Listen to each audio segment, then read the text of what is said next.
በአላህ ስም እጅግ በጣም ሩህሩህ በጣም አዛኝ በሆነው በረመዳን ውስጥ ያሉ ሁለት እጅግ በጣም ውድ የሆኑ የዱዓ ወቅቶችን ላመላክቶ ምኞቶ እንዲሳካ ከፈለጉ ምርጥ አጋጣሚዎች ናቸውና በጥሞና ይከታተሉ። የአላህ መልእክተኛ ሆይ ይበልጥ ተሰሚነት ያለው ዱዓ የትኛው ነው በማለት አቡ ኡማማ ነብዩ መሐመድን ሰለላሁ ዐለይሂ ወሰለም ጠየቁ። ነብዩ መሐመድ ሰለላሁ ዐለይሂ ወሰለም ከሌሊት ክፍል በመጨረሻው 1/3 የሚደረግ ዱዓ በማለት መለሱ። ይህ ማለት ከፈጅር ሰላት ቀደም ብሎ ያለው ወቅት ነው። ይህ ጊዜ ለምን የተለየ ሆነ? ምክንያቱም አላህ ሱብሓነሁ ወተዓላ በዚህ ሰዓት የባሮቹን ጥያቄ ለመመለስ የበለጠ ቅርብ እንደሚሆን ቃል ገብቷልና። ምክንያቱም ይህ ሰዓት ብዙዎች ቸልተኛ የሚሆኑበት እንቅልፍ ላይ የሚሆኑበት ወቅት ነው። በዛ ላይ ከፍራሻችን ምቾት ላይ መነሳትና በዚህ ወቅት ዱዓ ማድረግ ቀላል አይደለም። ይህን ለመስራት የጠራ ኢኽላስና ጥልቅ የሆነ ፍላጎት ያስፈልጎታል። ይህን ለመስራት አይችሉም አላህ በዚህ ሰዓት የሚማጸኑት እንደሚቀበል ካልተማመኑና እርግጥ ካላሉ በቀር። በዚህ ሰዓት ፍጹም መነሳት አይችሉም እርሶ ፍላጎትና ምኞቶ እንዲሳካሉ ጥልቅ ጉጉት ከሌለው በስተቀር። በዚህ የሌሊት ክፍል ካሉበት ምቾት መላቀቅ አይችሉም ከልቦ ተጸጽተው የአላህን ምህረት ቢፈልጉ እንጂ። እናም የጠራ ኢኽላስ ጥልቅ ፍላጎት ኖሮት ይህን ሰዓት ከፍራሾ መላቀቅ ከቻሉ አላህ በጎ ምላሽ እንደሚሰጠው ቃል ገብቷል።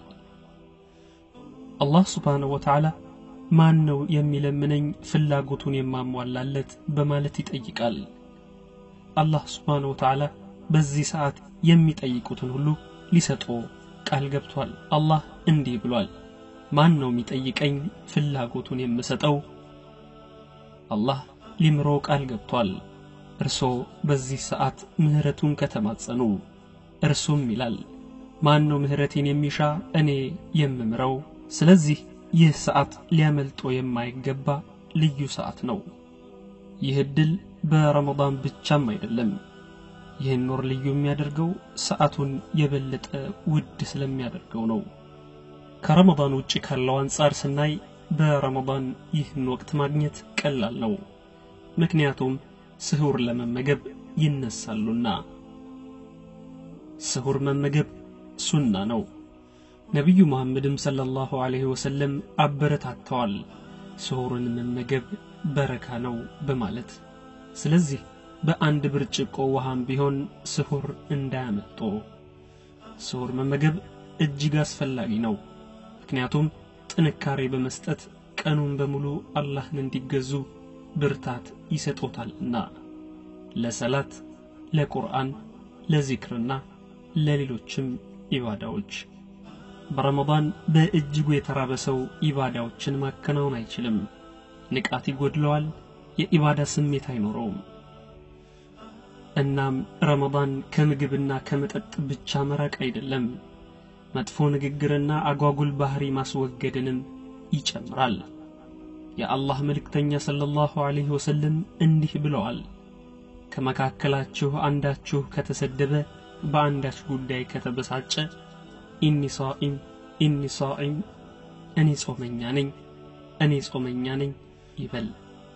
ስሁር የሚረዳውትም ለዚሁ ነው። ምክንያቱም ከከፋ ረሃብ ይከላከልልዎታልና።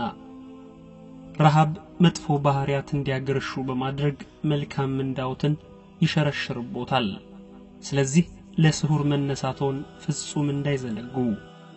ከሱብሂ ጥቂት ደቂቃዎችም ቀደም ብሎ በመነሳት ለዱዓና ለኢስቲግፋር ጊዜ ይስጡ። በዚህ ውድ ሰዓት የበለጠ ዱዓ ለማድረግ ጉጉ የሚያደርጉ ሌሎች ተጨማሪ ምክንያቶችን ልንገሮ። ቁርአን ላይ አላህ መልካም ባሪያዎቹን ሲያወድስ እንዲሁም ልዩ የሚያደርጋቸውን ባህሪ ሲጠቅስ እነሱ ከንጋት በፊት ምህረቱን የሚለምኑት ናቸው ይላል። ሌላው ዱዓ ለማድረግ የተመረጠ ሰዓት የሚባለው ከመግሪብ ሰላት አስቀድሞ ያለው ጊዜ ነው። ረሃቡም ጥማቱም የሰውነታችን ድካምም አቅማችንን በሚፈታተንበት ሰዓት ማለት ነው። በዚህ ሰዓት አላህ የለገሰውት መሰረታዊ ፍላጎቶች ሲጎሉ ምን ያህል ደካማ እንደሆኑ አቅም እንደሌለውትም ይረዳሉ። በዚህ ወቅት ነው እንግዲህ ከምን ጊዜውም በተለየ ሁኔታ ነፍሶ መተናነስ የሚሰማት። አላህም እንዲህ ይላል፣ ጌታችሁን ተዋርዳችሁ በድብቅም ለምኑት። ነገር ግን ብዙዎች በዚህ ሰዓት ለኢፍጣር በመዘጋጀት ይጠመዳሉ። በዚህ የተነሳ ይህን ውድ ሰዓት አያስተውሉትም።